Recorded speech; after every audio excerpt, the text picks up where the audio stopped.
boa noite, amigos e amigas do Facebook. Nós hoje vamos falar de uma pesquisa muito profunda e a comprovação científica do fenômeno da reencarnação. Porém, antes, vou iniciar com um conceito sobre reencarnação que muitas pessoas não têm muito conhecimento dessa fenomenologia. Então, reencarnação é uma crença muito antiga, inclusive se fala em 2000 anos que existe essa ideia do fenômeno da reencarnação. Então, desde a época da pedra, já se falava que eles acreditavam no renascimento.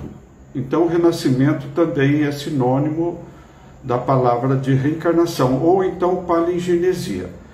Então, naquela época, eles enterravam corpos em posição fetal. Por quê? Porque eles acreditavam que isso seria um ingresso numa nova vida. Então, a reencarnação, ela é uma ideia muito antiga, muito além dos egípcios, muito além dos orientais, dos gregos, dos budistas. E essa ideia é uma ideia que a pessoa morre, o espírito dela renasceria num corpo diferente e assim sucessivamente, diferentemente do fenômeno da ressurreição, onde o espírito retornaria no próprio corpo. Bom, então, essa palavra reencarnação, eu fui pesquisar e ela tem a origem, o rein. Então, vocês observam aqui a palavra rein, que vem da palavra inglês, que quer dizer voltar, apesar que a língua inglesa tem inúmeros significados para a tradução do rein, mas para nós eu escolhi retornar, voltar. Então, rein, que eu coloquei essa capa, né, um logotipo, uma logomarca do trabalho meu sobre a reencarnação. Então, a palavra rein seria voltar na carne, então seria a carne mesmo, e ação. Então, reencarnação, o que que é? É a ação de retornar, de voltar à carne. É simples. Então, essa ideia, como eu falei para vocês, ela originou-se através dos egípcios, através também do hinduísmo na Índia, dos orientais, budismo, dos gregos, entre os gregos Pitágoras, Orfeu e o discípulo que seria o Platão. Então, Platão já comungava também com essa ideia da reencarnação. Bom, então, já que nós tivemos um conhecimento dessa ideia do fenômeno da reencarnação, então eu vou explicar por que eu me interessei por esse assunto e, sobretudo, por essa pesquisa. Em 1999, eu vou ler a história para vocês, e vocês vão entendendo. Eu vou explicando devagarinho e vocês vão entender. Em 1999, chegou em minhas mãos um jornal, esse jornal aqui que é um jornal espírita da Federação Espírita do Estado de São Paulo, página número 3. Então, o que dizia essa reportagem sobre a reencarnação? Então, dizia que no ano de 17 de junho de 1935, havia um pesquisador, era também colecionador. Esse pesquisador, ele colecionava as impressões digitais, tanto de pessoas vivas, quanto de pessoas já falecidas. Então, o que fez esse colecionador lá da cidade de Recife, Pernambuco? O nome dele é João Apolinário dos Santos. Ele tirava a impressão a impressão digital do polegar direito. Então ele tirava a impressão digital do polegar das pessoas vivas. E das pessoas mortas, lógico que ele não ia poder tirar a impressão digital, mas ele tinha um arquivo com impressões digitais também de pessoas já falecidas.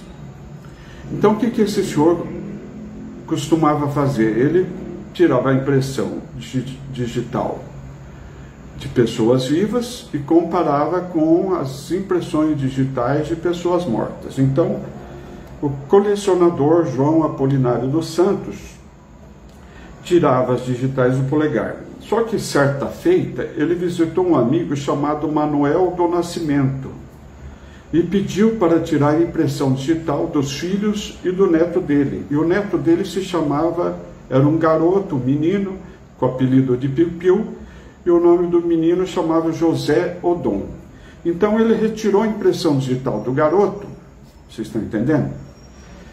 E levou aquela impressão digital do menino para a casa dele. Só que quando ele chegou na casa dele, ele comparou essa impressão digital do polegar do menino com a impressão digital de uma pessoa já falecida que se chamava Pedro Guedes. Ele já tinha falecido há 10 anos e deixou essas informações através das fichas datiloscópicas. Só que quando esse João Apolinário comparou as duas impressões digitais, segundo esse jornal, essa notícia, as duas impressões digitais eram o quê? Idênticas. Então, elas eram completamente semelhantes, eram completamente iguais. Então, esse João Apolinário dos Santos, muito feliz com a sua descoberta, alegou que isso seria um fenômeno da reencarnação e levou as duas fichas, a ficha do polegar, impressão digital do polegar do morto, que era o Pedro Guedes, e a impressão digital do menino, que era o José Odon, apelido Piu Piu, levou para o avô dele e deixou essas duas impressões digitais para que esse senhor, que era o Manuel do Nascimento, observasse. Esse senhor Manuel do Nascimento chamou a Gazeta do Recife. E a Gazeta do Recife, o que fez? Levou as duas impressões digitais para o Instituto de Identificação de Recife, em Pernambuco. E lá o perito, que era responsável pela papiloscopia, chamado Estanislau Pereira de Souza, ele fez um laudo para esse jornal de Recife, dizendo que elas eram perfeitamente idênticas e perfeitamente iguais, onde nas duas impressões havia o verticilo espiraloide. Então ele deixou bem claro no laudo, todos os pontos são perfeitamente idênticos. Bem, na época, em 1999, eu já era delegado de polícia de uma sigla chamada SRPI, subordinada a uma agência de inteligência lá da Polícia Civil do Estado do Paraná, Curitiba. Eu já era delegado desde 1984 e a minha função naquela época, onde eu atuei durante 28 anos, era identificação, eu era um especialista em identificação humana e identificação criminal, sobretudo através das impressões digitais. E eu percebi que essa notícia era inverossímil. Por quê? Porque nunca, jamais haveria no mundo, no nosso planeta, com 7,8 bilhões de pessoas, nunca iria ocorrer essa possibilidade. Então eu percebi que era uma mentira, era uma notícia sensacionalista, mas mesmo assim me chamou a atenção e eu comecei a fazer as investigações. Foi a partir daí que eu comecei as investigações com relação à reencarnação. Bem, então, continuando. Seria tão impossível essas impressões serem idênticas que tem um médico cientista chamado Almeida Júnior. Inclusive, eu menciono esse cientista na página número 14 do meu segundo livro, chamado Reencarnação e Investigação Científica, onde ele diz que mesmo que um casal, olha só, mesmo que um casal tivesse 300 trilhões de filhos, seria impossível haver duas impressões digitais iguais. E continuando, foi feito estudo já com essas informações que vêm nas palmas, nas pontas dos dedos, nos pés, né, as impressões plantares. E foi feito estudos com gêmeos univitelinos, monozigóticos, que seria isso: o espermatozoide fecunda um óvulo, ele se divide em dois. E mesmo esses gêmeos univitelinos, as impressões digitais são diferentes. Também foi feito trabalho investigativo de pesquisa com relação aos símios, os macacos, com relação às clonagens dos símios. E as impressões digitais também dos símios, mesmo nas clonagens, eram diferentes. Então, as impressões digitais, o que quer dizer impressões digitais? Em 1926, Cummings foi um pesquisador que introduziu a palavra dermatógrafos. Dermatógrafos seria o desenho, os datilogramas, né, dessas rugosidades, desses desenhos nas pontas dos dedos, né, na região palmar e também nos pés. Foi introduzido esse estudo na medicina em 1926. Mas se percebeu, desde aquela época até o momento, até pouco tempo, as pessoas se pensava que essas informações que nós temos nas mãos e nos pés, na região plantar, na sola do pé, seria em vista do homem ter sido no passado um quadrúpede. E essas rugosidades nada mais seria para que pudesse ter uma aderência, no caso, para a pessoa poder se movimentar, pegar objetos, inclusive superfície lisa, por exemplo, como um copo.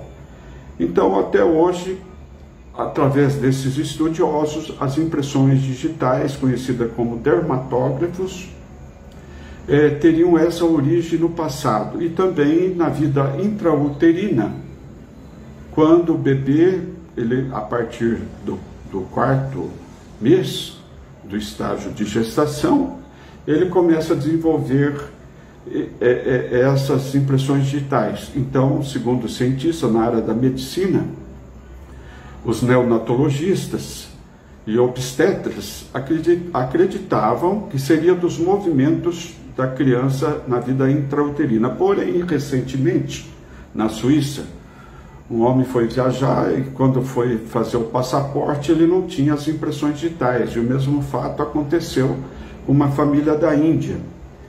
A família toda não tem as impressões digitais. E através de estudos com relação a essa ausência das impressões digitais, descobriu-se que era a dermatoglifia, doença genética, foi em 2007, onde as pessoas elas têm uma mutação genética numa região do DNA e nascem sem as impressões digitais. Então, entre os genes, entre 23 e 25 mil genes do genoma humano, encontrou o gene SMARCAD1. Então, esse gene SMARCAD1 sofreu uma mutação e essas pessoas, por esse motivo, viriam sem as impressões digitais, também conhecido como ceratodermia palmoplantar congênita. Então, eram essas considerações que eu queria fazer com relação aos conhecimentos, né? Lógico, eu fui uma pessoa preparada no estudo, essa área que estuda os dermatógrafos, as impressões digitais, é uma área da medicina, medicina legal, e também da dermatologia. Então eu fiz estudos, não só nos melhores livros de pesquisadores da USP, como o Aguinaldo Gonçalves, se não me falha a memória, professor da USP, mas também livros dos Estados Unidos. Então, como eu era um especialista na área de impressões digitais, eu me interessei a partir de então por essa notícia. Bom, tanto que após ser publicada essa notícia no jornal, eu procurei e descobri o primeiro jornal que publicou essa notícia, que era o Mundo Espírita do Rio de Janeiro.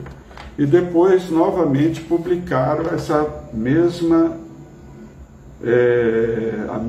informação na visão espírita do saudoso Alamar Regis, falando da reencarnação e a datiloscopia. Então, eu comecei a partir desse ano de 1999, o que eu fiz?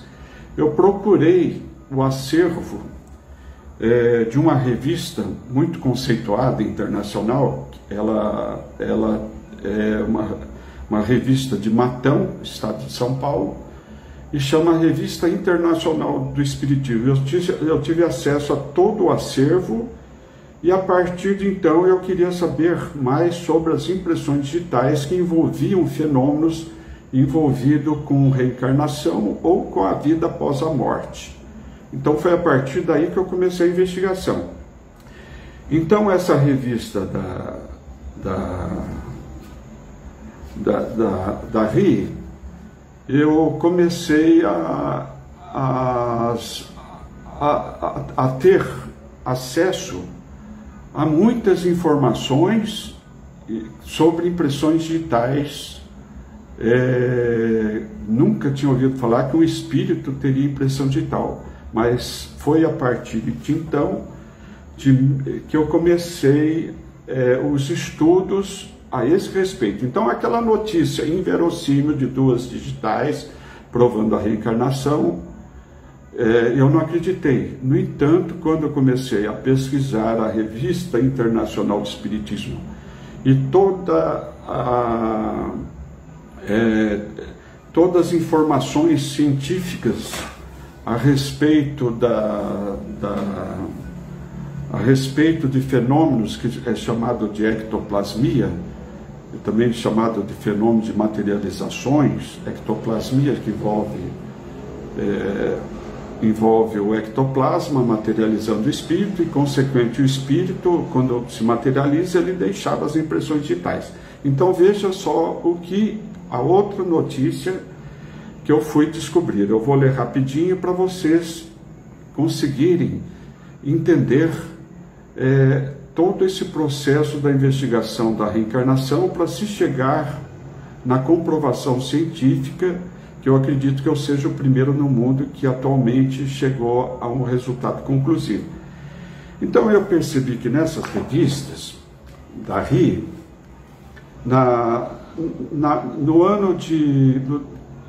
no dia 15 de 8 de 1928, tinha uma notícia muito interessante que falava o seguinte: a impressão digital de um espírito. Então ela foi publicada, eu tomei conhecimento através da RI de Matão. Então o que falava essa história de uma impressão digital de um espírito? Na época, anterior a 1912, existia um moço, ainda jovem, um homem jovem, e ele foi fazer a barba e acidentalmente ele se cortou. Não diz a notícia onde ele teria se cortado, mas eu acredito que teria sido a veia jugular, porque a carótida, que é uma artéria, ela é mais profunda no pescoço, mas a jugular em vista também da minha profissão como delegado de polícia, eu já vi muitos acidentes que a gente acreditava que poderia ser um homicídio, suicídio, e no entanto é um acidente, a pessoa corta ali a jugular, é morte na certa. Então esse Walter Stinson, ele foi se barbear, acabou cortando talvez essa veia e veio a falecer. Só que quando ele morreu, a mãe dele pegou essa navalha. Quando ela pegou a navalha, que ele fazia barba, naquela época se usava navalha, foi mais antes de 1912, que ele morreu em 1912. Ela percebeu que o sangue dele ficou impregnado no cabo da navalha e principalmente com a impressão digital dele, porque o sangue ele acaba impregnando a impressão digital, sobretudo em locais de crime. É os cenários de crime, que a gente chama de perinicroscopia. Então o que a mãe fez? Guardou numa caixinha de madeira aquela navalha com a impressão digital dele. Só que após 15 anos, a irmã desse espírito, ela era uma médium muito famosa, foi na época uma médium chamada Madame Margery. Então ela era uma médium, a irmã do falecido, do Walter Stinson. Só que essa médium, ela era esposa de um cirurgião que era o Dr. Crandall. Então o marido dela era médico. Então depois nós voltamos a falar do irmão do espírito Walter Stinson. Só que esse Dr. Crandall, cirurgião, era amigo do Sir Arthur Conan Doyle. Quem já não ouviu falar do médico Arthur Conan Doyle, que foi aquele escritor famoso que criou o personagem Sherlock Holmes. Então esse Conan Doyle era colega do marido dessa médium, e eles naquela época começaram mais ou menos em 1927 a fazer sessões espíritas, muito conhecida como fenômenos de ectoplasmia, que é a materialização de objeto, de espírito, de flor, de tudo que vocês possam imaginar, e fenômenos aporte, que é transferência de objetos de outros sítios para um local hermeticamente fechado. Bom, então só que quando essa médium começou os fenômenos da materialização, o irmão se identificou, ele tinha uma afinidade muito grande com essa irmã médium, ele se identificou assoviando um hino, que era o hino inglês cívico, da Inglaterra.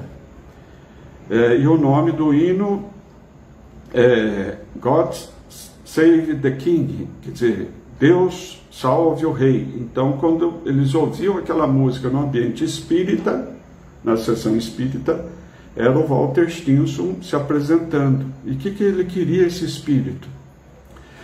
Em 1927, 15 anos após a morte dele, que foi em 1912, ele queria mostrar que após a morte ele existia, que a vida continuava, e para isso ele ia colocar o dedo dele lá numa cera dentária. Ele pediu para os médicos, né, os cientistas, para procurarem a cera dentária, essa que a gente tira molde para fazer prótese dentária, essa dente, pivô, essa coisa toda na boca, dentista, né?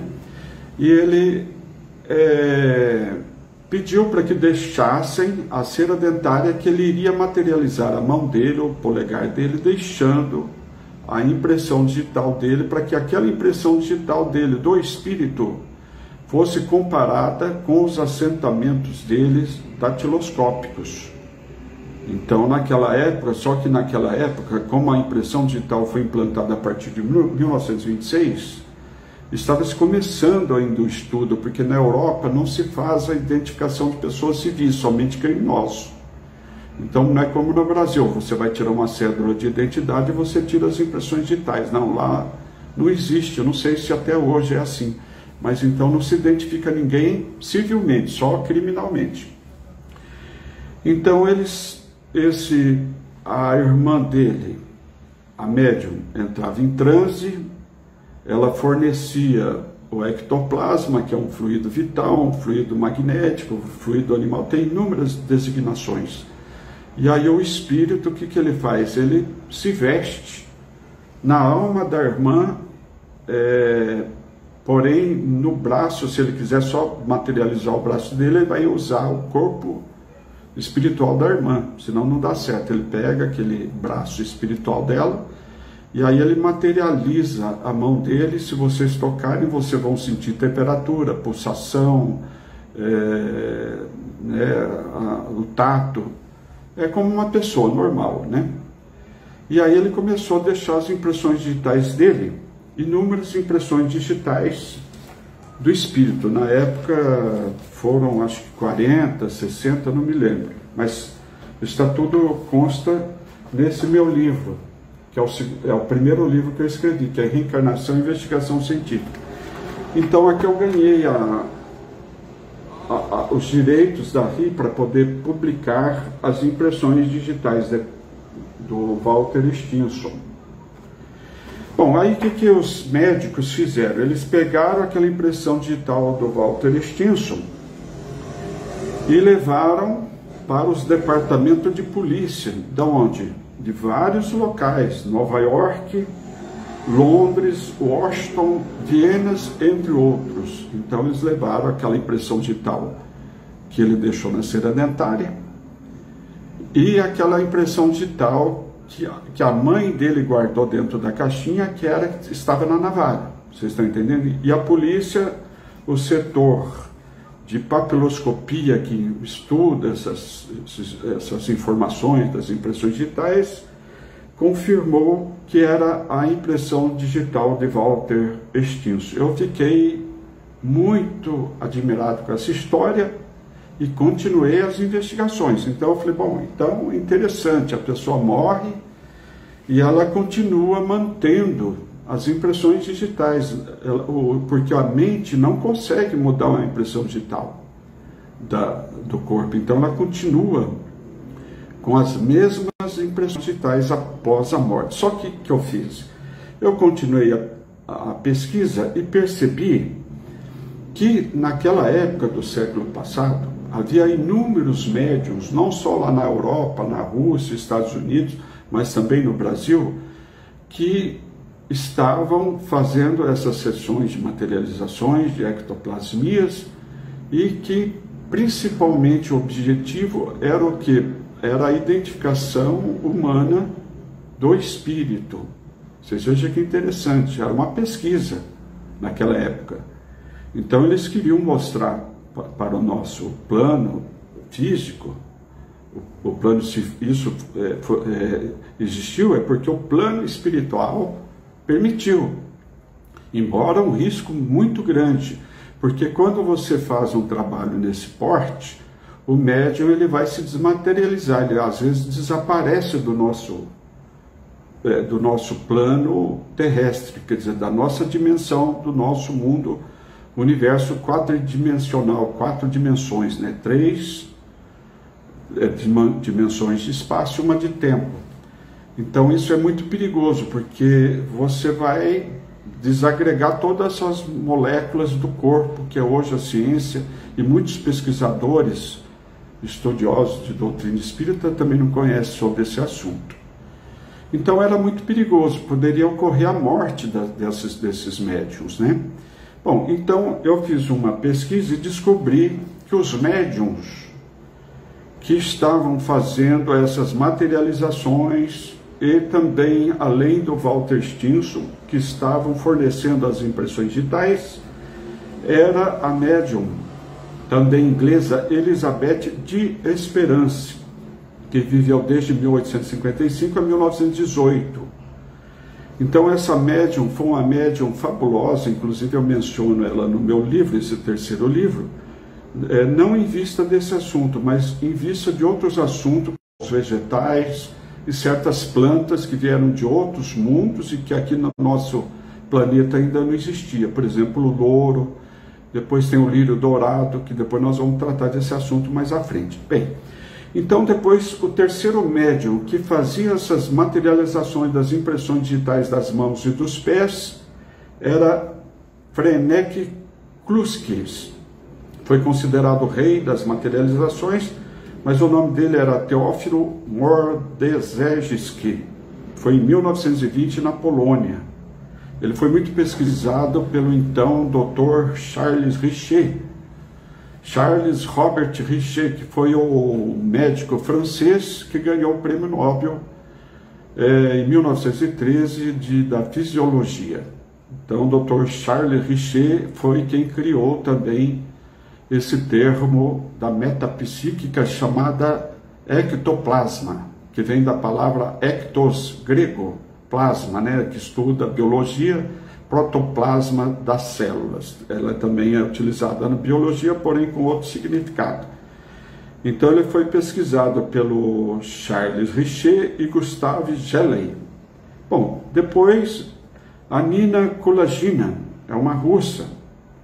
Em abril de 1990 ela foi pesquisada por 40 cientistas, e essa médium, ela tinha uma capacidade paranormal, não só de movimento de objetos, chamado psicocinese, como também a pirocinese. O que é isso? É o fogo. Então talvez, eu acredito que esses médiums, não só ela, aproveitando também para falar de outro médium que tinha esse fenômeno paranormal de lidar com fogo, de produzir fogo, era Daniel Dungas Home, da Inglaterra. Ele também tinha o fenômeno da psicocinese, a psicocinesia e da levitação. Então esses médiums eram fenômenos naquela época, né? Então eu acredito que essas pessoas que têm essa mediunidade, talvez em vidas pregressas, em vidas passadas, justamente da época da Inquisição, teriam participado da Inquisição e talvez queimado pessoas, né, naquelas fogueiras. Então por isso vem com essa mediunidade. Bom, depois vem Einar Nielsen, Copenhague, Dinamarca. Materialização de digitais de John King. Vocês vejam só. Então aqui, esse médium da Dinamarca, Copenhague, ele materializou uma impressão digital do espírito chamado John King. Era um espírito porque ele já tinha morrido. E esse John King, vocês vejam, esse nome King é muito conhecido para os estudiosos, principalmente dessa área científica, porque a doutrina espírita se divide em 3 pilares: religião, filosofia e ciência.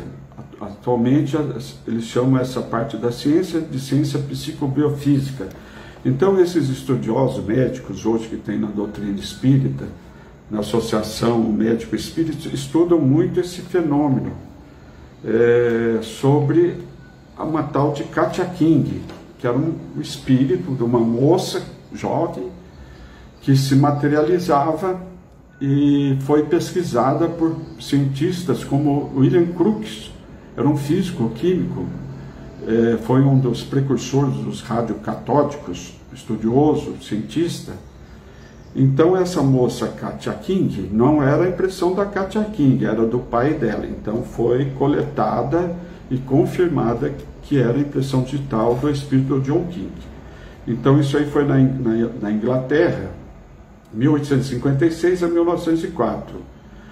Então o espírito materializado em 29 de março de 1874 foi investigado por William Crookes. Então tem uma foto muito famosa, não sei se vocês já viram, eu coloquei uma moça, ela está materializada. Então a Katja King, antes fizeram a coleta da impressão digital do pai dela. O pai dela tinha morrido. Só que depois que essa moça faleceu, a Katja King, o que aconteceu? Ela começou a se materializar através de uma médium chamada Florence Cookes. Florence Cook. E vocês vejam que interessante. Quando essa moça, Katja King, se materializou, os médicos, novamente, cientistas da época, foram e resolveram verificar se aquele espírito da Katia King não era um desdobramento físico da alma da Florence Cook. Por quê? Porque às vezes acontece esse fenômeno. Materializa o espírito, mas só que quando se tira a impressão digital do espírito, é a mesma impressão digital do médium. Isso aconteceu aqui no Brasil com a Ana Prado. Nós vamos falar mais à frente. Então, essa Ana Prado, ela era natural do Amazonas. Em Belém do Pará, se fazia as materializações, só que quando tiraram a impressão digital de um fantasma, um espírito, era a mesma impressão digital dela. Então, foi o duplo etéreo, que eles chamam, né? Mas voltando ao caso da Katia King. Então, esses médicos, naquela época, como não existia ainda os estudos das impressões digitais, o que o médico fez? Então, quando essa Katia King se materializou, o médico cirurgião Dr. James Gully, ele fez vários testes no espírito. Ele pegou o espírito, colocou os aparelhos, auscultou o coração dela e depois a pulsação do punho.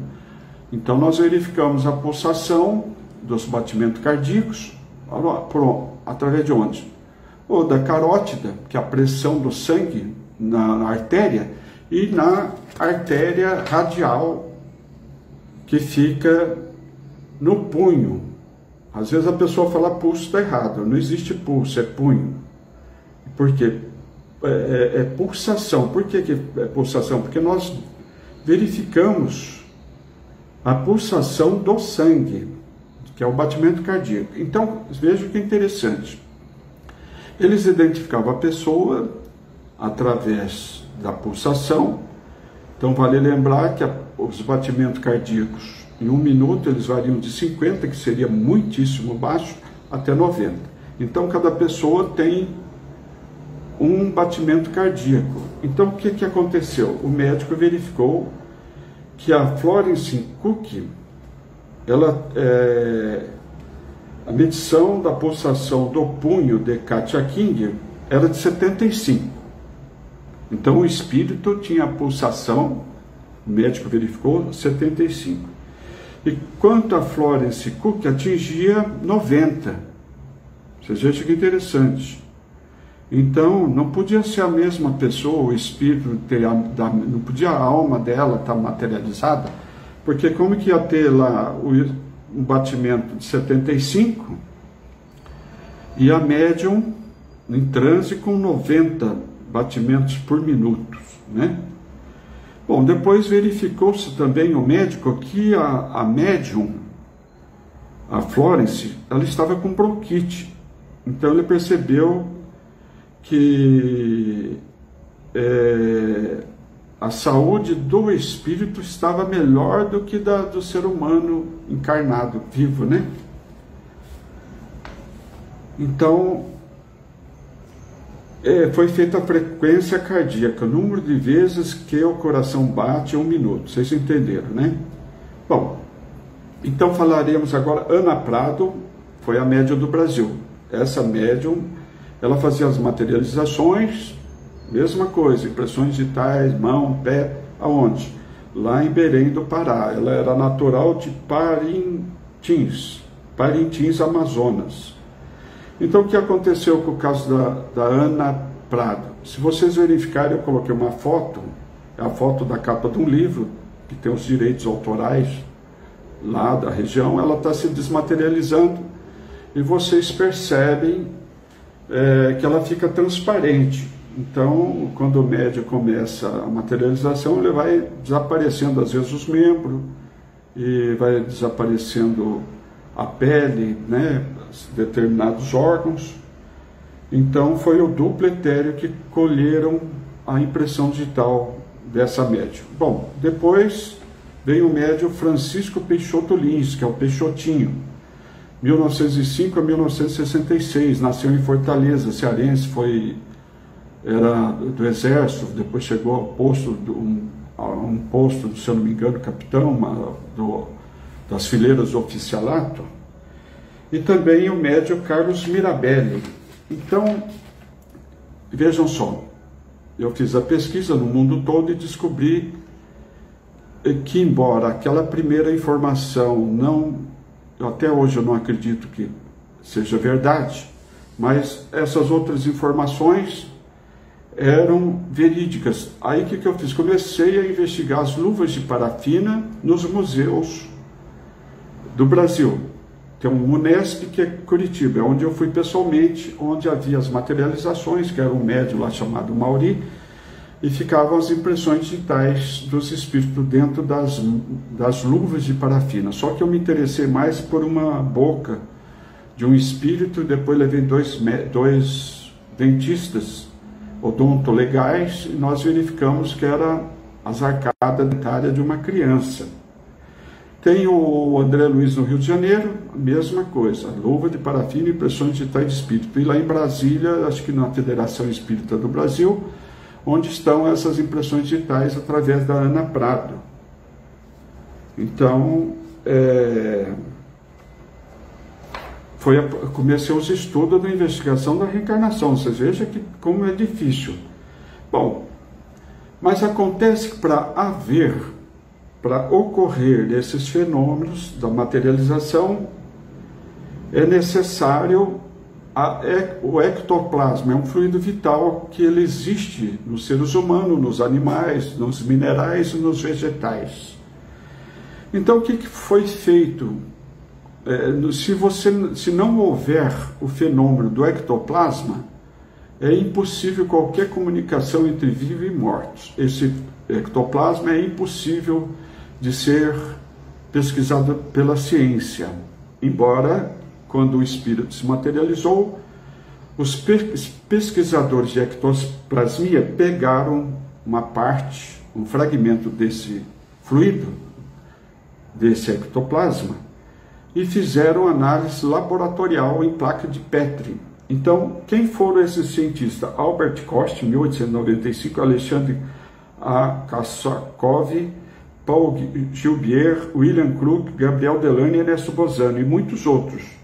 Só que na análise, veja aqui que constou para vocês verem que interessante. Em Varsóvia, esse ectoplasma é constituído de matéria albuminoide, gordura e células orgânicas. Varsóvia, Dr. Dombrowski. Dr. Albert Scherenk Notzing,